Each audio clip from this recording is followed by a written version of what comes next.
Hello.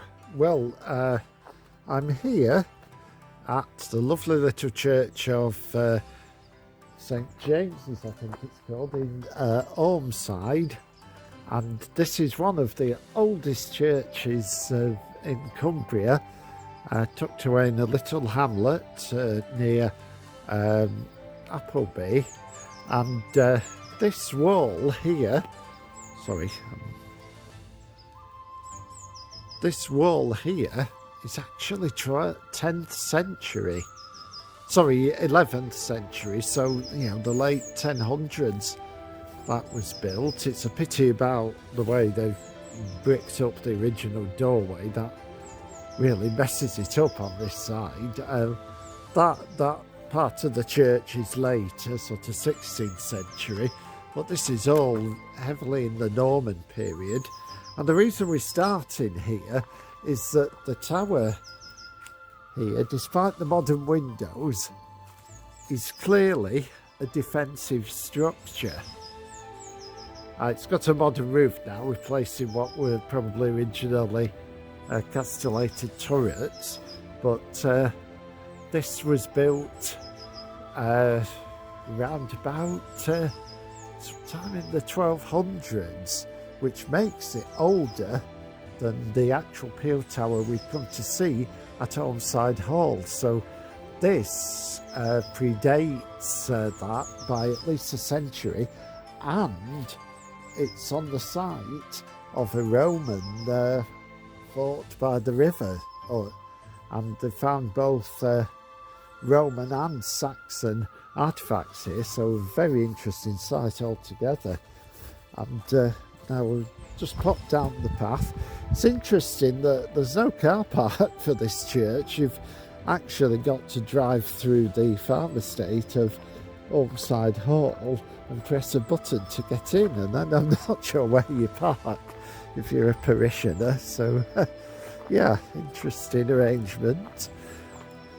And yes, I got it right. Oh, I like it when my memory is confirmed to be still working. It is called St James's. So you can perhaps glimpse through the trees where we're going next, or what we're looking at next. Yeah. So that is Ormside Hall, and you can clearly see where the peel tower was, and it was then extended in the 17th century. So you've got, I don't know what that little window above the bench looks very odd, but the other two windows look original, and that was built in the 13th century, and obviously the new roof on the rest of the farm was an extension of that original tower. So it's a lovely quiet little spot here. Yeah, so this is Ormside Hall.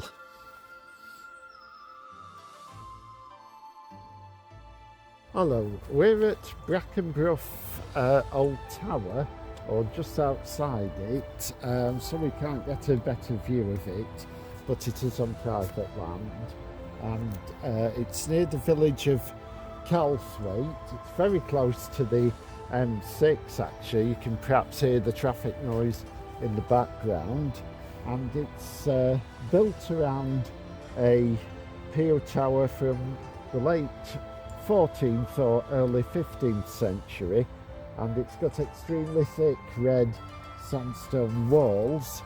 The parapet is from the 20th century. It was extensively remodelled both in the 19th and 20th century, so there isn't that much of the medieval structure left anymore, and it was thought to be a house for the warden of Inglewood Forest, but there's no documentary evidence of that. But yeah, not much more I can tell you about it, but this is Brackenborough Tower House. What's up, Rocks? Welcome back to another episode of All the Castles, the show when we visit all the castles in the UK, and the one weird occurrence where the church, which is probably about 30 metres away from the castle. Oh, a little bit more than that. Maybe. I don't know. I nearly failed me maths. Don't trust me on that.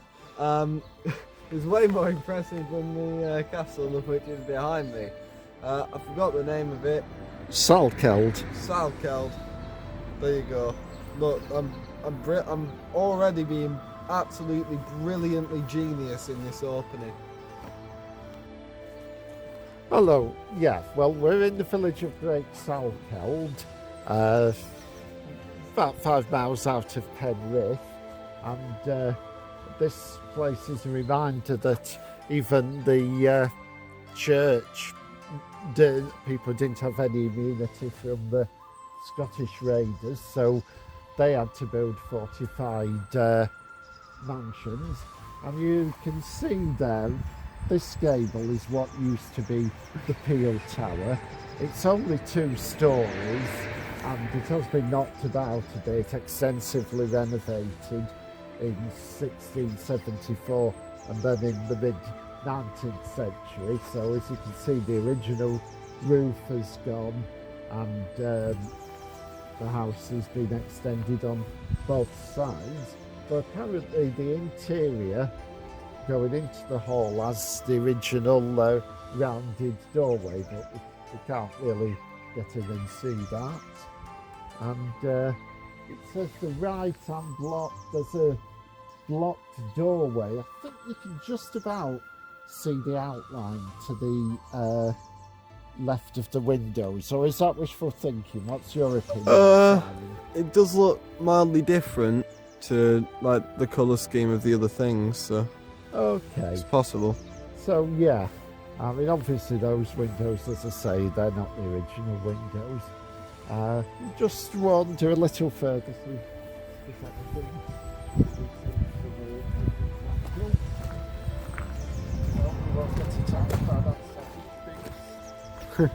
Well, perhaps there's something behind the hedge, but that shrub, that conifer or what have you there, but yeah, obviously we can't trespass to have a look. So we will now go and have a look at the church, because the church is just, if you look at the tower, it's clear that's has defence in mind, so we'll have a look at that.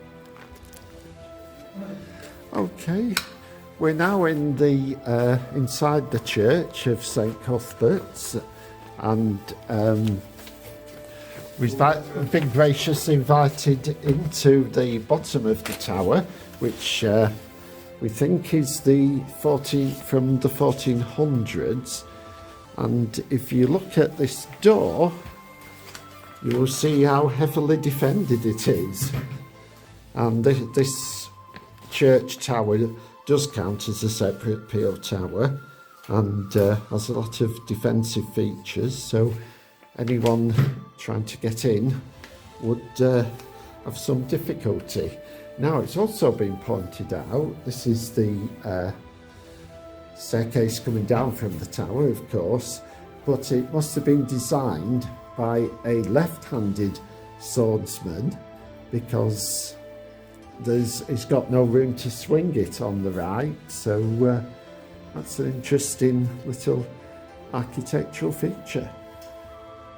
It's also been pointed out that some gravestones have been repurposed in constructing the tower, and we're speculating this must be a blacksmith, because there's tools as well as a sword and a horseshoe shape.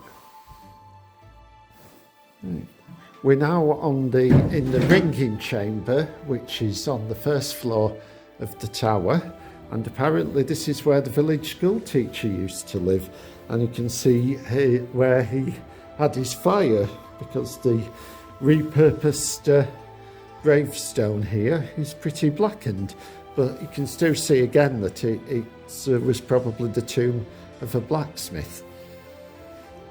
Do you want to go up to the... Yes, please. The rope's secure on this side. Okay.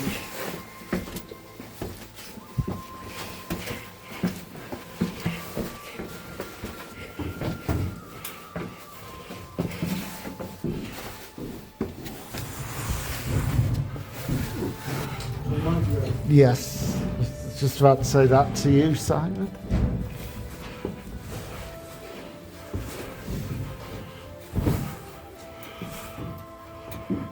Okay, this is the clock So mechanism. this is the clock mechanism. Yeah, the clock was built and installed in the 1800s, or late 1800s, and it was made by pots of leads. Right. And of course, it's now auto wind, so we don't have to wind it anymore. You know, motors wind up the weights. Okay. The weights are inside the box that is just the other at the back of you. Oh, right. The one running down the wall there. The weights run down in there. Okay. Thank you. Just by the mechanism. Yeah, just by the. That's it. Those boards there. Scared me, yeah. Okay, so Are the bells very loud if they go off? they are. So another 3 minutes. There's another 3 minutes to go yet. So these are the 6 bells. You see them hanging down there. Yep. I don't think we filmed this coming in. This is a wonderful 11th century Norman doorway with all the zigzag patterns and some carved heads amongst them if you look carefully. It's incredibly beautiful. Yeah, absolutely wonderful. Narrow, easily defended doorway, and I believe those are repurposed Roman altars.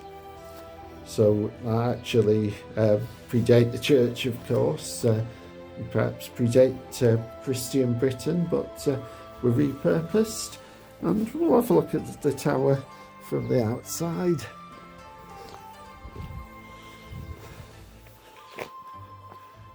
Yep.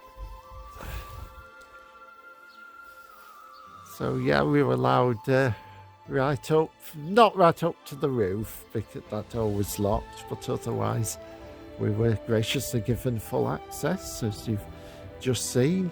And I'm wondering if this is a guardrobe.